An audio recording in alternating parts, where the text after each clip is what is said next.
I thought my biggest problem was affording rent until my roommate mistook my body for a weapon and revealed she wasn't even human.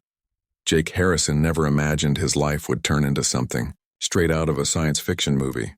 He was just a regular college student trying to survive engineering classes, work his part-time job at the campus bookstore, and somehow afford rent in the ridiculously expensive college town of Riverside. Money was tight, really tight. His parents were helping as much as they could, but with two younger siblings also heading to college soon, Jake knew he had to make it work on his own. That's when he saw the apartment listing. It was almost too good to be true. A spacious 2-bedroom apartment with a full kitchen, decent bathroom, and even a small balcony overlooking the park. The rent? Half of what every other place in town was asking for. Jake stared at his laptop screen, refreshing the page multiple times to make sure it wasn't a scam. The listing had been posted just 20 minutes ago, and he knew places like this got snatched up within hours. He called the number immediately, his heart racing. A woman with a strange accent answered. She introduced herself as Zara and explained that she was looking for a quiet, respectful roommate who wouldn't ask too many questions and would respect her privacy. Jake assured her he was exactly that kind of person. He was so focused on his studies that he barely had time for a social life anyway. They arranged to meet the next day. When Jake first met Zara at a coffee shop near campus, he thought she looked interesting. She was tall, probably around 6 feet, with features that were striking but hard to place ethnically. Her skin had this unusual smoothness to it, almost like porcelain, and her eyes were a color he couldn't quite name. They seemed to shift between blue and green depending on the light. Her hair was dark and perfectly straight, cut in a precise bob that framed her face symmetrically. What struck Jake most was how she moved. Every gesture seemed deliberate and measured, like she was thinking carefully about each motion before making it. When she smiled, it looked practiced, as if she had learned how to do it from watching videos. But Jake brushed off these observations. He'd met plenty of international students before, and everyone had their quirks. During their meeting, Zara asked him straightforward questions about his schedule, his habits, and his study routine. She seemed particularly interested in whether he had many visitors or threw parties. Jake laughed and assured her that his idea of a wild Friday night was ordering pizza and catching up on homework. She nodded approvingly and offered him the room on the spot. The first 2 weeks of living together went surprisingly smoothly. Zara was the ideal roommate in many ways. She kept the common areas spotlessly clean, always did her dishes immediately after eating, and never made noise late at night. In fact, Jake barely saw her. She seemed to spend most of her time in her bedroom with the door closed, but there were odd things. Small things that Jake noticed but didn't think much about at first, like how Zara sometimes forgot basic things that everyone knew. She once asked him why humans needed to sleep every single day. When he explained that it was just how the body worked, she looked genuinely confused and said something about it being inefficient. Another time, she asked him to explain the purpose of decorative pillows. Not how to use them, but why they existed at all. Jake found her questions endearing in a weird way. He figured English wasn't her first language, and maybe some concepts didn't translate well. He told his friends at school that his new roommate was an exchange student studying culture and biology, which Zara had mentioned during their first meeting. They joked that she must be from a really remote place to ask such basic questions. Then there were the sounds from her room. Sometimes late at night, Jake would hear a low humming noise, almost like the sound of machinery running. It would last for a few minutes and then stop. Occasionally, he'd notice flashes of blue light coming from under her door, like someone was welding or working with some kind of equipment. When he asked her about it once, she said she was working on a research project for her studies and that it involved some specialized equipment. Jake accepted this explanation. After all, he worked with plenty of strange lab equipment himself in his engineering courses. Zara's eating habits were another curiosity. She seemed to approach every meal like a scientific experiment. She would take small bites of food, chew slowly, and sometimes make notes in a small journal she always carried. When Jake asked her about it, she said she was documenting different cuisines for a project. That made sense, he supposed. Lots of students did food blogs or cultural studies. The apartment routine became comfortable. Jake would leave for his morning classes around 8, grab lunch on campus, work his shift at the bookstore from 2 to 6, and then come home to study or work on projects. Most evenings he'd go to the gym around 9, after the dinner rush when the equipment was less crowded. He'd work out for about an hour, then come home, shower, and wind down before bed. Zara's schedule seemed equally predictable. She left the apartment at odd hours, sometimes very early in the morning or late at night, always carrying a sleek silver briefcase that looked expensive. When Jake asked where she worked or studied, she gave vague answers about field research and observational studies. He didn't push for details. Everyone deserved their privacy. On that fateful Thursday evening, Jake had finished his workout earlier than usual. The gym had been unusually crowded and he couldn't get access to the equipment he wanted, so he decided to cut his session short and head home. He was sweaty and uncomfortable, looking forward to a hot shower, and then maybe watching something mindless on his laptop before tackling his thermodynamics homework. He unlocked the apartment door and stepped inside. The living room was empty as usual. Zara's bedroom door was closed, and he could see the familiar blue glow seeping from underneath. She was probably doing her research thing, whatever that was. Jake headed straight to his room, already pulling his gym shirt away from his sticky skin. His bedroom door was slightly ajar, the way he usually left it when he was the only one home. He pushed it open with his shoulder and immediately grabbed the hem of his shirt, yanking it over his head. The cool air conditioning felt amazing on his overheated skin. He tossed the sweaty shirt toward his laundry basket, missing by a few inches. He'd pick it up later. Jake reached for the waistband of his gym shorts, ready to strip everything off and jump straight into the shower. That's when he heard it, a sharp intake of breath, almost a gasp. He froze, his hand still on his shorts, and spun around. Zara was standing in his doorway, her hand raised as if she'd been about to knock.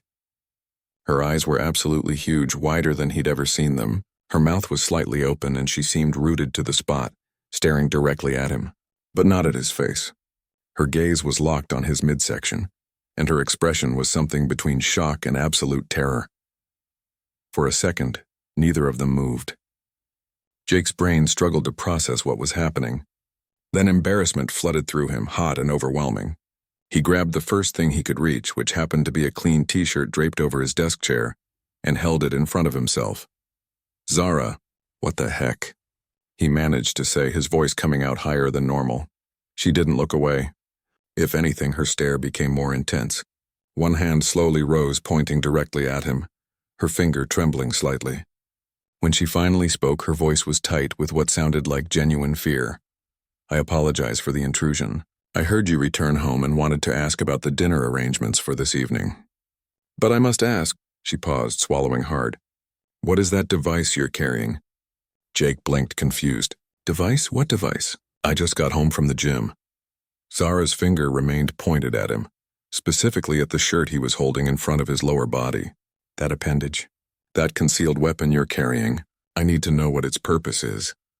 It took Jake's brain a few seconds to catch up to what she was saying. When understanding finally dawned, he felt his entire face burn with embarrassment. His ears felt like they were on fire. "Zara, that's not a weapon. That's not a device. That's a normal part of my body. It's basic biology." Zara didn't move from the doorway. Her expression shifted slightly from alarm to what looked like intense confusion, mixed with curiosity. She tilted her head to the side in that peculiar way she sometimes did, the movement almost mechanical in its precision. "A normal part of your body?" she repeated slowly as if testing the words. "But this cannot be correct. I've been studying human anatomy extensively for my research. I've read medical texts, biological surveys, anatomical diagrams. None of them mention that males of your species carry such significant external equipment." Jake clutched the shirt tighter, wishing the floor would open up and swallow him whole. "Can we please not have this conversation right now? While I'm standing here half-dressed? In my bedroom?" Zara seemed to snap out of her focused observation. She blinked several times in rapid succession. Yes, of course. I apologize. This is highly inappropriate by human social standards. I should not have entered without ensuring you were properly covered. This is noted in my cultural guidelines and I failed to follow protocol." "Your what?" Jake asked, but Zara had already turned and walked quickly toward the kitchen. "Please dress yourself fully," she called back. "Then perhaps we can discuss this matter in a more appropriate setting. I will prepare beverages. Humans find hot beverages soothing during awkward conversations, according to my research." Jake stood alone in his bedroom, still holding the shirt, wondering what on earth had just happened. He could hear Zara moving around in the kitchen, opening cabinets and running water. This whole situation felt surreal. Who talks like that? Who refers to cultural guidelines and protocols when they accidentally walk in on their roommate? He quickly pulled on fresh clothes, choosing a hoodie and jeans, as if extra layers might somehow make this situation less mortifying. His hands were shaking slightly as he zipped up the hoodie. In all his years of having roommates, nothing remotely close to this had ever happened. How was he supposed to face her after this? But he couldn't hide in his room forever. Taking a deep breath, Jake walked out to the kitchen. Zara had set 2 mugs on the small dining table, steam rising from both. She'd found the tea bags he kept in the cupboard and had apparently made tea for both of them. She sat on one side of the table, her posture absolutely perfect, with a small notebook and pen placed neatly in front of her. Jake sat down across from her, wrapping his hands around the warm mug without drinking. The silence stretched between them, awkward and heavy. Finally, Zara spoke. "I owe you an explanation. Several explanations, actually." "That would be great," Jake said, trying to keep his voice steady. "Starting with why you didn't know about basic human anatomy." Zara's fingers drummed on the table in a rhythmic pattern that seemed too precise to be nervous fidgeting. She looked at him directly, and for the first time since they'd met, her expression seemed completely genuine, without that practiced quality her smiles usually had. "What I'm about to tell you will sound impossible. You may think I'm mentally unstable. You may want to terminate our living arrangement immediately. But after what just occurred, I believe you deserve the truth." Jake felt a chill run down his spine despite the warm mug in his hands. "Okay. I am not from Earth," Zara said simply. "I am from a planet called Zerion 7, located in a star system your astronomers have not yet discovered. My species sent me here to study human culture and biology firsthand. We've been observing your planet for many years, but our data has been collected through remote methods. I volunteered to actually live among humans to gather more accurate information." Jake stared at her. He waited for her to smile, to say, "Just kidding," to reveal that this was some elaborate prank.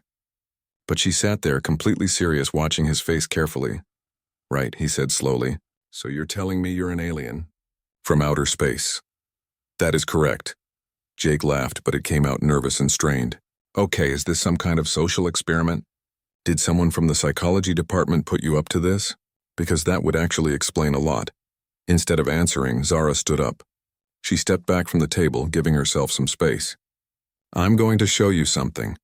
Please don't be alarmed. I mean you no harm." Before Jake could respond, Zara's appearance began to change. It wasn't dramatic or scary, but it was definitely real. Her skin took on a faint luminescent quality, glowing with a soft blue tint like moonlight. Her eyes became slightly larger and more luminous, the color shifting to something that wasn't quite any color found in human eyes. Even her hair seemed to shimmer with that same blue light. Then, just as quickly, she returned to her normal appearance. The human-looking Zara stood before him again, watching his reaction carefully. The mug slipped from Jake's fingers.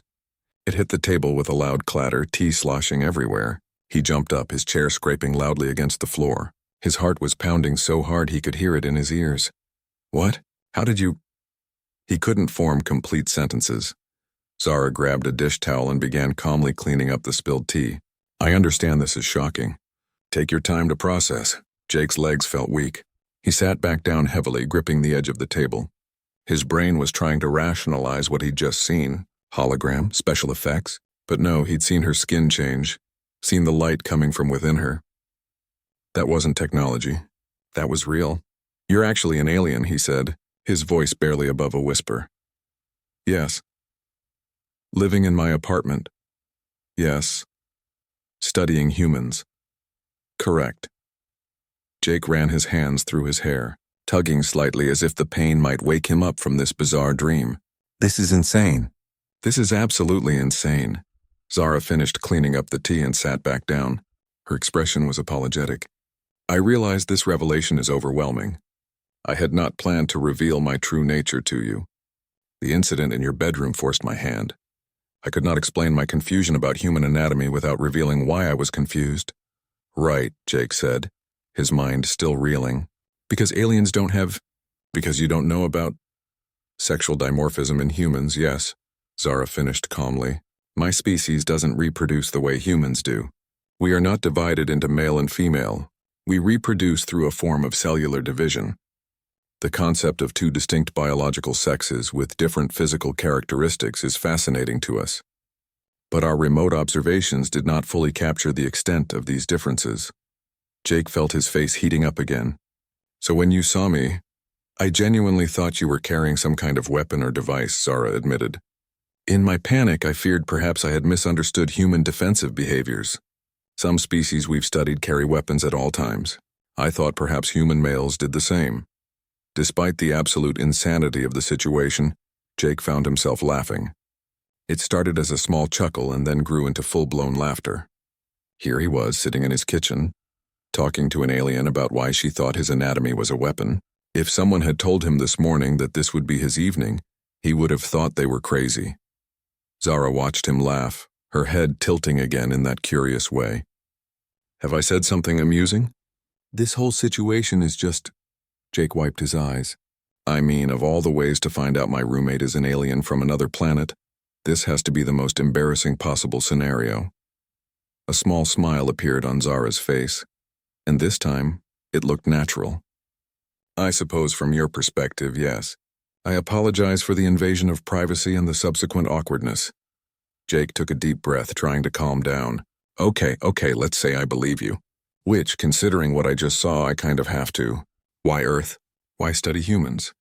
Zara's expression became more animated, excited even. Your species is remarkable. You're at a crucial point in your development, advancing rapidly in technology while struggling with social and environmental challenges.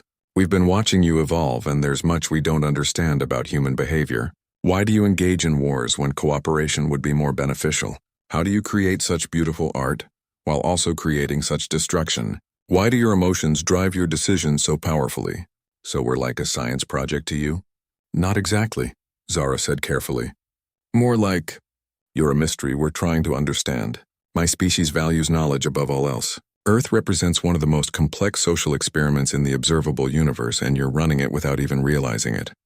Jake processed this. And you chose to rent an apartment? That seems pretty mundane for an advanced alien civilization. The best way to understand a species is to live as they do, Zara explained. I could observe from our ship, but that would only give me external data. By living here, eating your food, navigating your social customs, experiencing your daily frustrations and joys, I gain insights that no remote observation could provide. Your ship? Jake asked. There's a spaceship? It's orbiting one of your outer planets, Zara said casually, as if discussing a parked car. We have technology that prevents detection by your current instruments.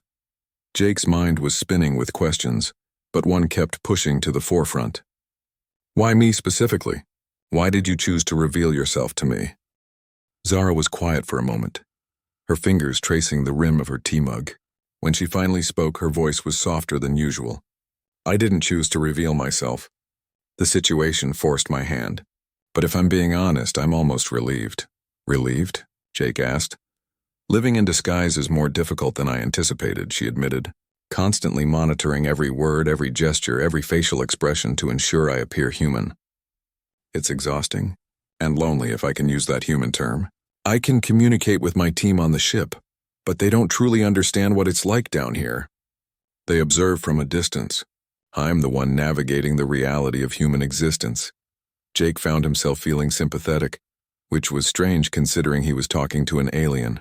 That does sound hard, but you still haven't explained why you told me the truth instead of making up some excuse. Zara met his eyes. Because of how you reacted.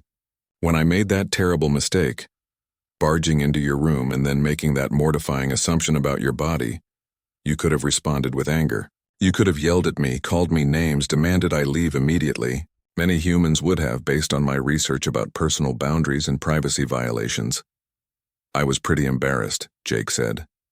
Yes, but you were kind even in your embarrassment, Zara continued. You asked if we could discuss it when you were dressed. You didn't attack or insult me. And when I showed you my true form, you were frightened, yes, but you also listened. You're still sitting here, talking with me, trying to understand. These are rare qualities, Jake, even on my planet. Jake felt uncomfortable with the praise. I mean, what was I supposed to do? Freak out and run away screaming? Many would have, Zara said simply. In fact, that was the predicted response in several of our behavioral models. The fact that you're deviating from predicted behavior makes you particularly interesting from a research standpoint. Great. I'm interesting to aliens, Jake muttered. But he was smiling slightly. Over the next hour they talked. Really talked. Zara explained more about her planet, her species, and why they were so interested in Earth. Zarion 7, she told him, was a planet that had achieved what she called harmonious existence thousands of years ago. They had no wars, no poverty, no crime. Everything was logical, efficient, and peaceful. That sounds perfect, Jake said. It sounds boring, Zara countered, surprising him. That's what many of us have started to feel. We've solved all our problems, optimized all our systems. There are no more challenges, no more mysteries. When we discovered Earth, we found a planet full of chaos, conflict, and contradiction. And yet somehow you create incredible beauty and innovation from all that chaos. You fascinate us because you shouldn't work, but you do. We shouldn't work? Jake raised an eyebrow. From a logical standpoint, no, Zara explained. Your societies are inefficient. You waste resources. You fight each other over arbitrary differences. You make decisions based on emotion rather than logic. By all calculations, your species should have destroyed itself by now. But instead you've created art, music, literature, technology. You've sent machines to other planets. You're on the verge of incredible breakthroughs. It's completely illogical and absolutely fascinating. Jake thought about this. So we're interesting because we're a mess? You're interesting because you're beautifully unpredictable, Zara corrected.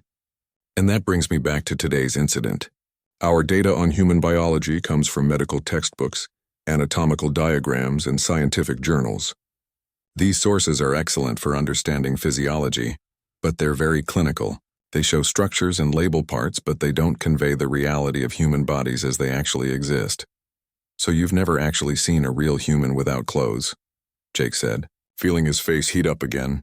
Correct. We have thermal imaging and other scanning technologies, but they don't provide the same visual information as direct observation, and obviously I cannot simply ask humans to disrobe for my research. That would violate numerous social protocols. Yeah, that would be super weird, Jake agreed. Which is why I was so shocked by what I saw today, Zara continued.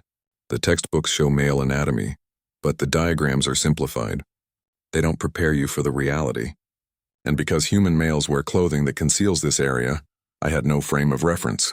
When I saw you, my first thought wasn't, oh, there's the anatomical structure I read about. My first thought was, he's carrying a weapon and I'm in danger. Despite the awkwardness, Jake couldn't help but laugh again. I can't believe you thought it was a weapon. In my defense, I had no context for what I was seeing, Zara said. And there was a hint of humor in her voice, too. And some species do have defensive organs in that general location. There's a species in the Andromeda galaxy that has a venomous appendage exactly there. Well, humans definitely don't have that, Jake assured her. Yes, I'm learning that now, Zara said. She hesitated, then asked, would you be willing to help me understand human biology better? From an educational perspective, of course. I clearly have significant gaps in my knowledge. Jake shifted uncomfortably. I mean, I'm not a biology expert or anything. But you are human, Zara pointed out. You have first-hand experience with your own species. The information I need isn't advanced medical knowledge.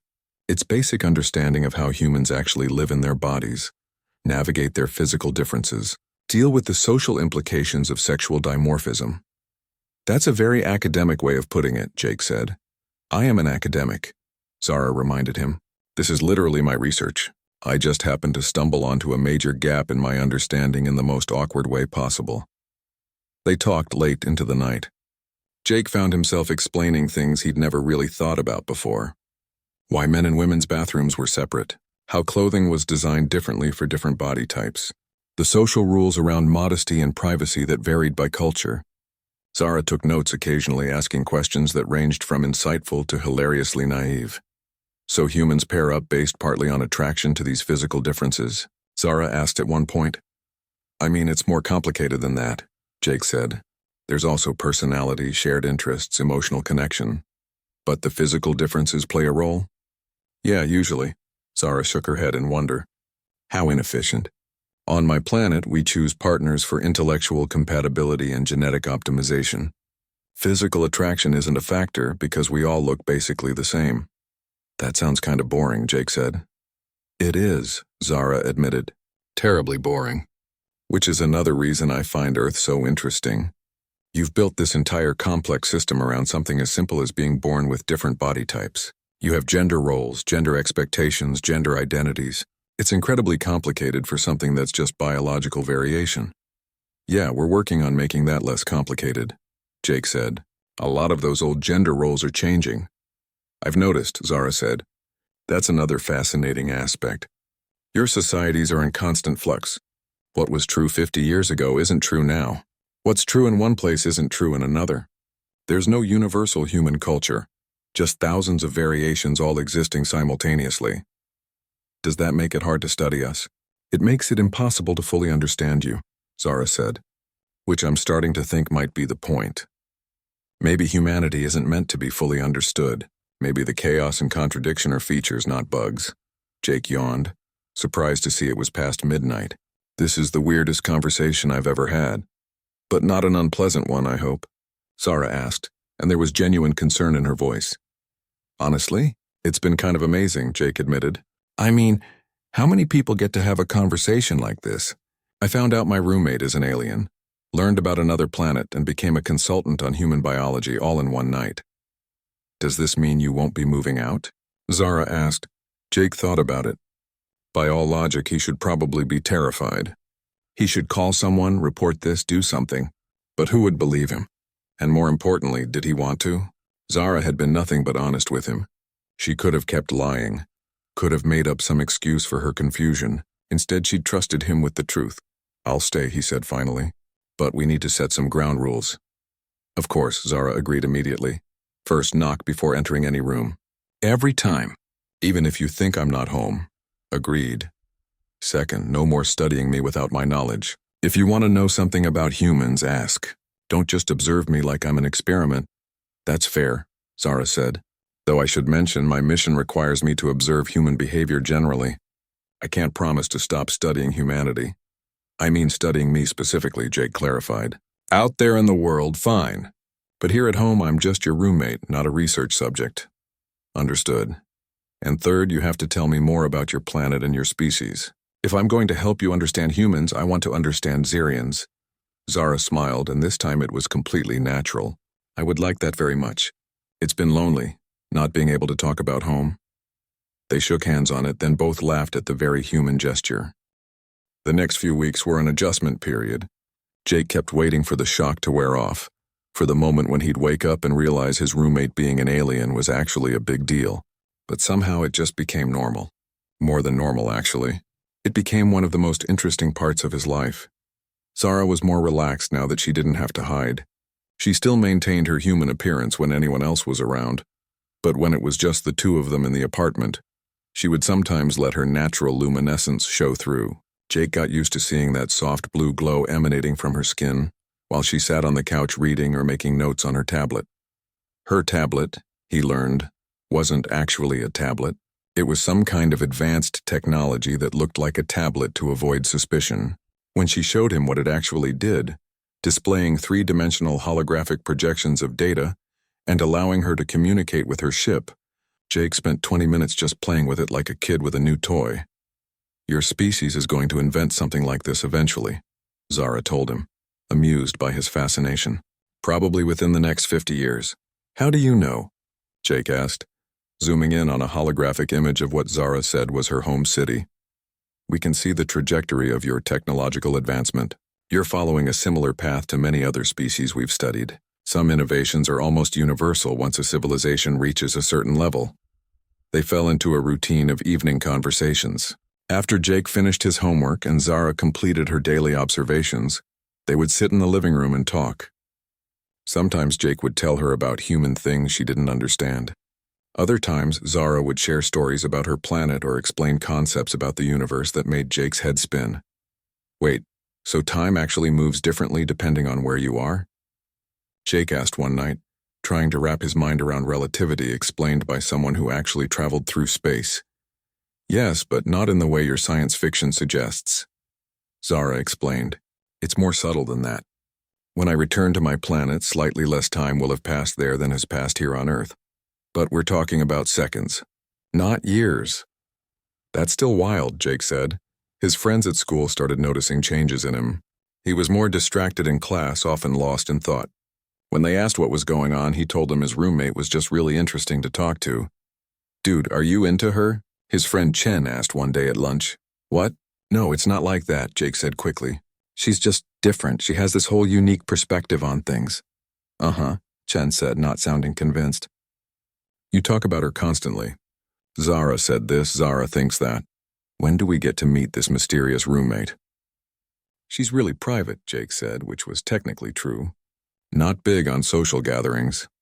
What he couldn't tell them was that Zara was studying humanity, and bringing her around his friends would turn into an anthropology field trip. She'd already explained that large social gatherings were particularly challenging for her because she had to monitor multiple people's reactions and adjust her behavior accordingly. "It's, exhausting," she'd told him. "Every human interaction requires me to calculate the appropriate response based on context, relationship dynamics, cultural norms, and individual personality. With you, I can relax because you know the truth. With others, I'm constantly performing." Jake had never thought about social interaction that way. For him, talking to people was natural, instinctive. He'd never had to consciously think about when to smile or how long to maintain eye contact. Realizing that Zara had to manually process all of that gave him a new appreciation for how difficult her mission must be. One evening, Jake came home to find Zara sitting on the floor surrounded by snack food. She had apparently gone to 3 different stores and bought one of everything from the snack aisle. Chips, cookies, candy, crackers all spread out in a circle around her. "What's going on here?" Jake asked, dropping his backpack. "Taste test," Zara announced. "I've been eating human food for months, but I've been choosing based on nutritional value and availability. I realized I haven't actually explored the variety of your cuisine, particularly your recreational foods." "Recreational foods?" "Food consumed purely for pleasure rather than sustenance," Zara clarified. She held up a package of gummy bears. "These, for example, have almost no nutritional value. They're nearly pure sugar and artificial flavoring, and yet humans consume them regularly and with apparent enjoyment.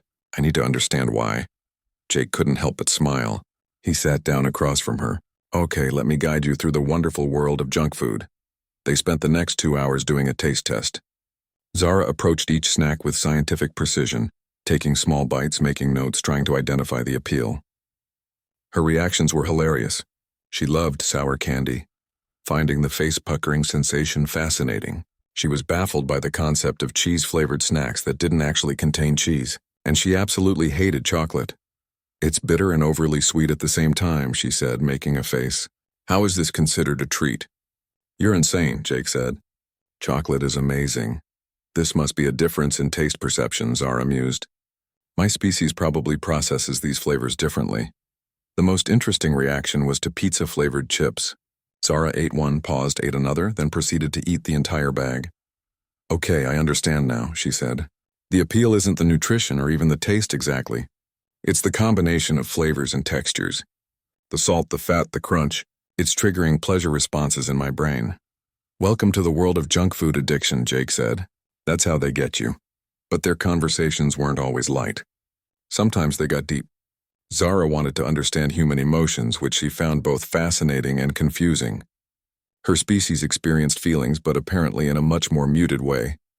"Explain sadness to me," she said one night. Jake looked up from his laptop. "What do you mean?"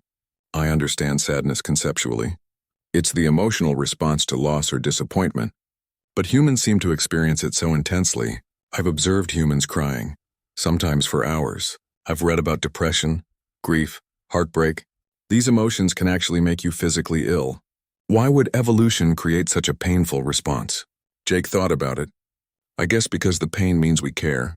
If losing something or someone didn't hurt, we wouldn't value them while we have them." "That's beautiful and terrible at the same time," Zara said quietly. "Yeah, that pretty much sums up human emotion," Jake agreed. He told her about when his grandmother died, how the grief had felt like a physical weight on his chest, how he'd cried so much his head ached, but also how those feelings were connected to all